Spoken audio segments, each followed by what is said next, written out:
Demonstrasi kontekstual modul 3.1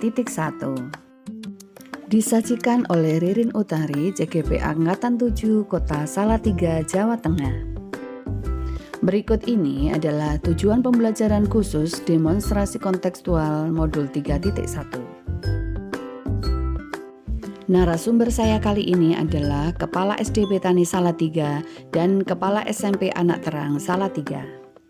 Berarti saya ngajar 30 tahun yang lalu, sejak 30 tahun lalu saya ngajar. 30 tahun yang lalu sudah mengajar, baik jadi guru maupun jadi kepala sekolah, pasti mengalami banyak dilema yang sama. Selama ini bagaimana Mister dapat mengidentifikasi kalau kasus yang datang ini adalah kasus dilema etika atau kasus yang datang itu merupakan bujukan moral? Bagaimana Mister mengidentifikasinya? Sepaham saya, dilema etika itu adalah kebaikan satu sisi melawan kebaikan pada sisi yang lain, begitu ya. Sebagai contoh, kalau peserta didik tidak naik kelas karena tidak memenuhi kriteria seorang peserta didik naik kelas dari peraturan akademik, ya mau tidak mau sekolah harus mengikuti peraturan itu. Kalau bukan kita yang menaati peraturan akademik itu, terus siapa lagi? Sisi yang lain, kita membantu anak naik kelas itu juga posisi yang baik. Tapi sisi yang lain, ada peraturan akademik yang harus ditaati. Sisi yang lain, keinginan orang tua dan peserta didik yang harus naik anaknya atau peserta didik ini. Dilema-dilema seperti itu mau tidak mau kita harus mencari solusinya, kemungkinan pemecahan masalah. Bujukan moral pernah saya alami, tapi bukan di satuan pendidikan ini, di satuan pendidikan sebelumnya begitu. Saya selaku wali kelas didatangi pihak orang tua yang menawarkan sesuatu pada saya yang nilainya nominal, secara nominal lebih besar begitu. Tetapi itu tidak saya lakukan. Kenapa? Karena itu tidak sesuai dengan konsensia atau kata hati saya. Kalau nilai dapat dibeli oleh orang yang punya, terus kemana orang-orang yang tidak punya? Kan kasihan, tidak bisa. Nah, caranya ya satu, kita akan melakukan rapat dengan Dewan Guru. Satu, kita akan melakukan rapat dengan Dewan Guru, menyampaikan permasalahan yang ada kepada seluruh Dewan Guru, kemudian dicari kemungkinan-kemungkinan solusinya. Nah, kemungkinan-kemungkinan solusi itu kita ambil yang prosentase kebaikannya paling banyak atau resikonya paling kecil. Kemudian kemungkinan solusi atau kemungkinan pemecahan masalah ini kita berikan kepada orang tua. Kita panggil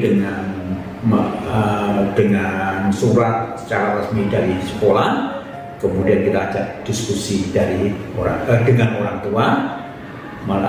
Saya selaku kepala sekolah yang mewakili pihak sekolah. Kita tawarkan solusinya. Komunikasi yang lebih baik dan juga pemahaman bahwa pendidikan itu sangat lama. Tantangan yang terjadi adalah komunikasi yang baik kepada Dewan Guru, kepada guru-guru. Akan ada guru-guru yang pegang teguh peraturan itu dan tidak ada toleransi terhadap kemungkinan itu. Mau tidak mau ada waktu yang dibutuhkan. Dalam hal ini adalah inventarisasi masalah, inventaris data, kemudian konfirmasi apakah data yang terkumpul itu benar atau tidak. Jadi ada waktu dulu, tidak sekejap langsung selesai. Mau tidak mau ada tahapan-tahapan yang harus dilalui. Meskipun sebetulnya bisa diselesaikan dengan cepat, tetapi mau tidak mau konfirmasi data dan juga analisa data serta kemungkinan yang akan diambil itu memerlukan waktu. Kalau dilematika yang membantu saya itu satu, Yayasan, pengurus yayasan. Kedua juga dari teman sejawat ya. Teman sejawat dalam hal ini koordinator kurikulum, kemudian wali kelas. Itu membantu untuk memberikan kemungkinan solusi. Baik yang bisa dipetik dalam memutuskan dilema etika itu, satu, komunikasi yang lebih baik. Kedua, kesabaran. Ketiga, mempertanggungjawabkan semua kemungkinan-kemungkinan itu berdasarkan dengan peraturan yang ada, berdasarkan data yang ada, dan juga konsekuensi yang timbul. Itu harus ada pertanggungjawaban. Dan pembelajaran itu tidak bisa hanya sesaat.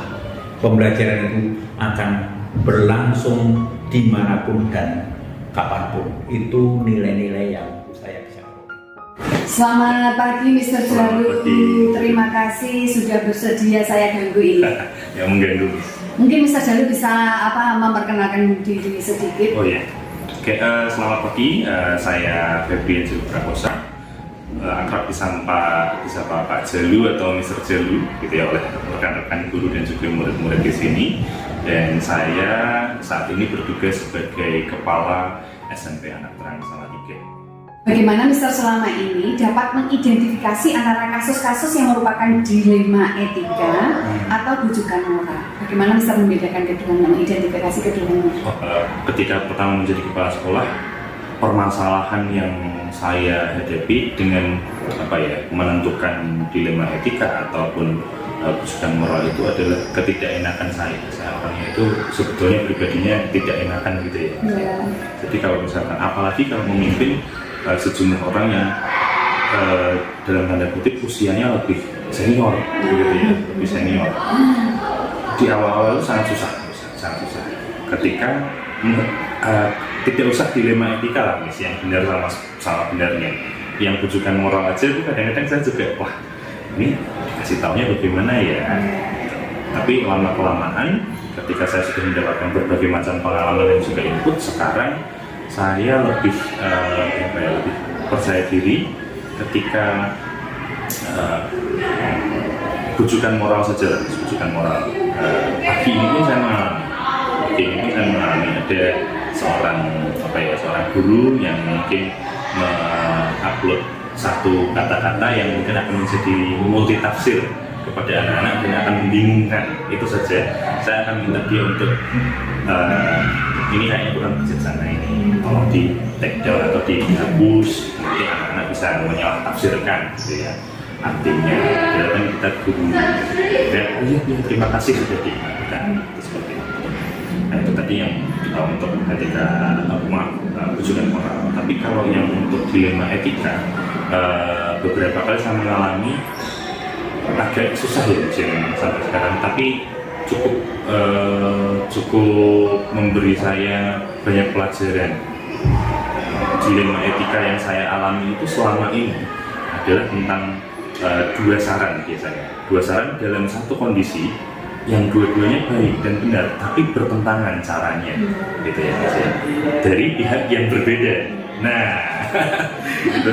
Saya harus menjembatani di mana ini yang saya harus ambil. Karena kalau misalkan saya ambil saran A, saran B ini tidak bisa terlaksana dan juga mungkin pihak B sini akan tersinggung. Gitu. Begitu pula sebaliknya. Saya perlu lihat konteksnya dulu. Nah, konteksnya itu mungkin mirip-mirip kejadiannya dengan yang pernah saya alami gitu ya, atau dengan yang teman alami sehingga mereka memberikan saran kepada saya.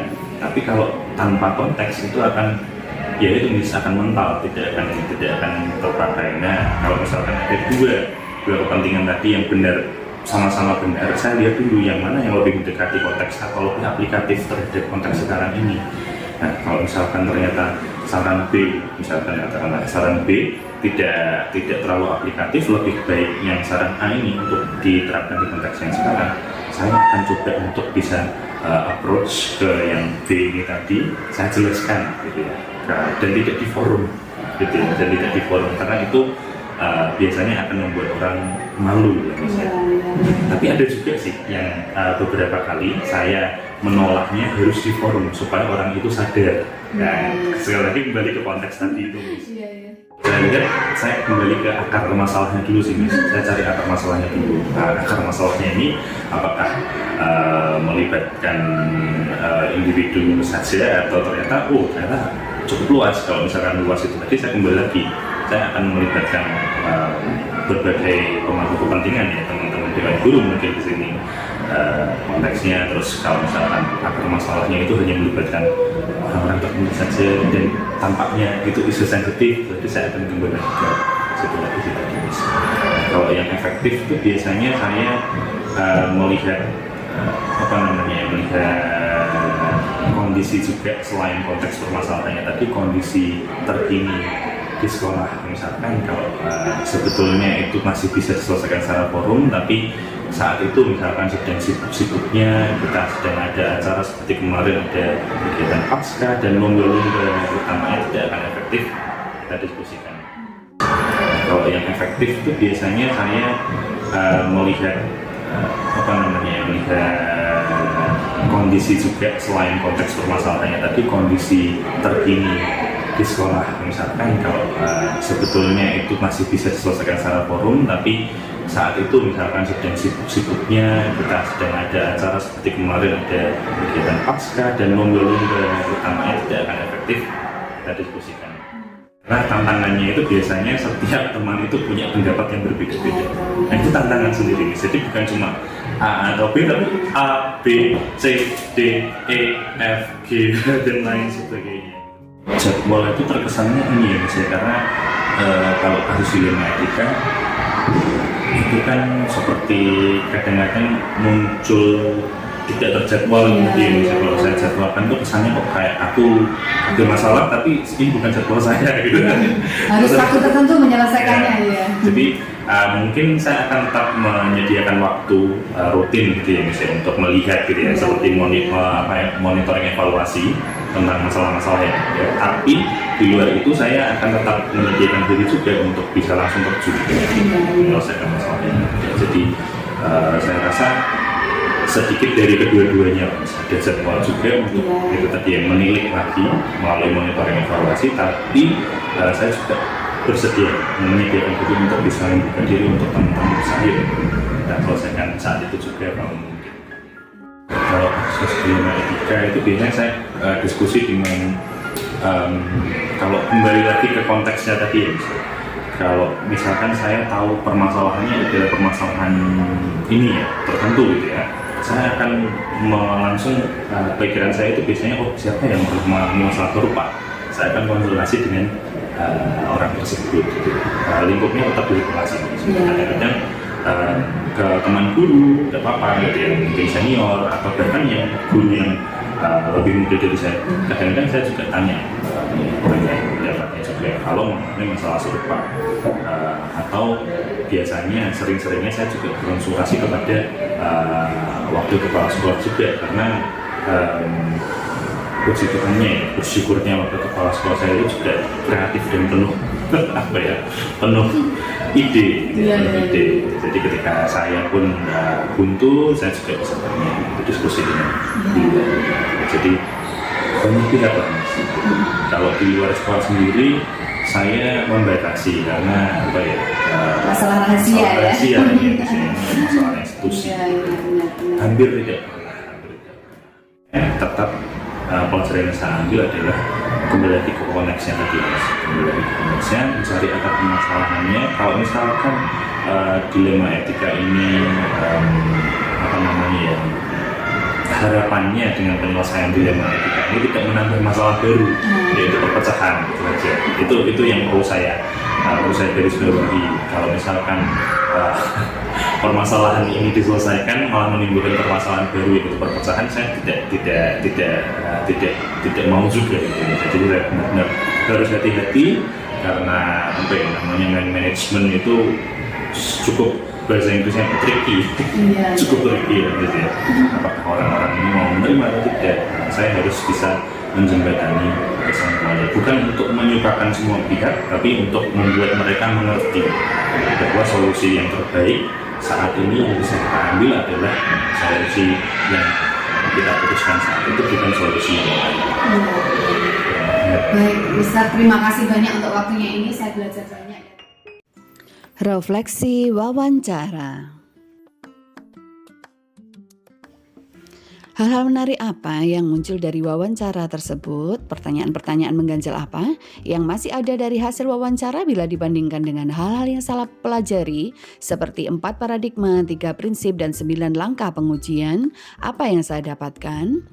Para pemimpin yang saya wawancarai dalam pengambilan keputusan mengambil langkah sebagai berikut. Yang pertama, mereka mengidentifikasi permasalahan dan mengambil keputusan dengan berdiskusi dengan dewan guru atau stakeholder atau wali murid. Meminimalisir dampak negatif ketika sebuah keputusan diambil. Nah, jika dibandingkan dengan yang saya pelajari di modul 3.1 ini, maka para pemimpin yang saya wawancarai sudah menerapkan 4 paradigma, 3 prinsip, dan 9 langkah pengujian. Hanya saja belum semuanya dilakukan, terutama pada hal uji benar atau salah dan investigasi opsi trilema. Yang kedua adalah para pemimpin tersebut sudah menerapkan prinsip pengambilan keputusan, di mana keputusan yang diambil berbasis hasil akhir. Pertanyaan berikutnya adalah bagaimana hasil wawancara antara 2 atau 3 pimpinan yang Anda wawancarai? Adakah sebuah persamaan atau perbedaan? Kira-kira ada yang menonjol dari salah satu pimpinan tersebut? Mengapa? Apa yang membedakan? Persamaan hasil wawancara dari 2 pimpinan yang saya wawancarai adalah dalam tahap identifikasi permasalahan secara umum itu sama, yaitu melalui pengumpulan fakta-faktanya dan pengambilan keputusan melalui alternatif solusi. Kemudian yang kedua, penyelesaian permasalahan dilakukan secara bertahap sehingga keputusan yang diambil tidak asal memutuskan saja, namun telah dipertimbangkan dengan matang. Perbedaannya adalah pimpinan yang pertama mengedepankan diskusi terhadap permasalahan, sedangkan pimpinan yang kedua mendahulukan mencari akar permasalahan sebelum menentukan langkah mencari solusi. Sesuai dengan analisa saya, masing-masing pemimpin sudah berusaha untuk memberi keputusan seadil-adilnya dengan melakukan berbagai tahapan pertimbangan sebelum mengambil keputusan. Sebagian besar langkah dari kedua pemimpin tersebut sudah sesuai dengan langkah-langkah di modul 3.1.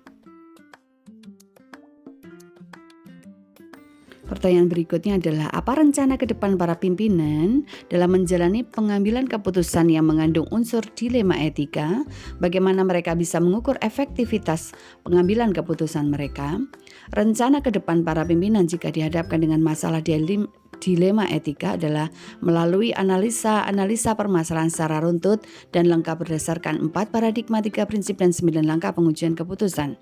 Para pimpinan dapat mengukur efektivitas pengambilan keputusan mereka dengan cara melakukan uji benar salah serta kemudian melakukan refleksi dan evaluasi ketercapaian keputusan yang diambil berdasarkan apa yang sudah berjalan dan masukan dari beberapa pihak terkait yang menjalankan keputusan tersebut. Pertanyaan yang terakhir, bagaimana Anda sendiri akan menerapkan pengambilan keputusan dilema etika pada lingkungan Anda, pada murid-murid Anda, dan pada kolega guru-guru Anda yang lain? Kapan Anda akan menerapkannya? Jika saya menghadapi dilema etika pada lingkungan saya, pada murid-murid saya, dan pada kolega guru-guru saya yang lain, saya akan menerapkan 9 langkah pengambilan dan pengujian keputusan. Mulai dari mengenali nilai-nilai yang bertentangan, menentukan siapa yang terlibat, mengumpulkan fakta-fakta yang relevan, melakukan uji benar salah, menguji paradigma benar lawan benar, melakukan prinsip penyelesaian dilema atau resolusi, melakukan investigasi opsi trilema, membuat keputusan, lalu merefleksinya. Kapan saya akan menerapkannya? Yaitu saat saya diperhadapkan dengan masalah dilema etika atau bujukan moral, atau juga saat teman saya menemui kasus tersebut, saya akan menawarkan bantuan kepadanya.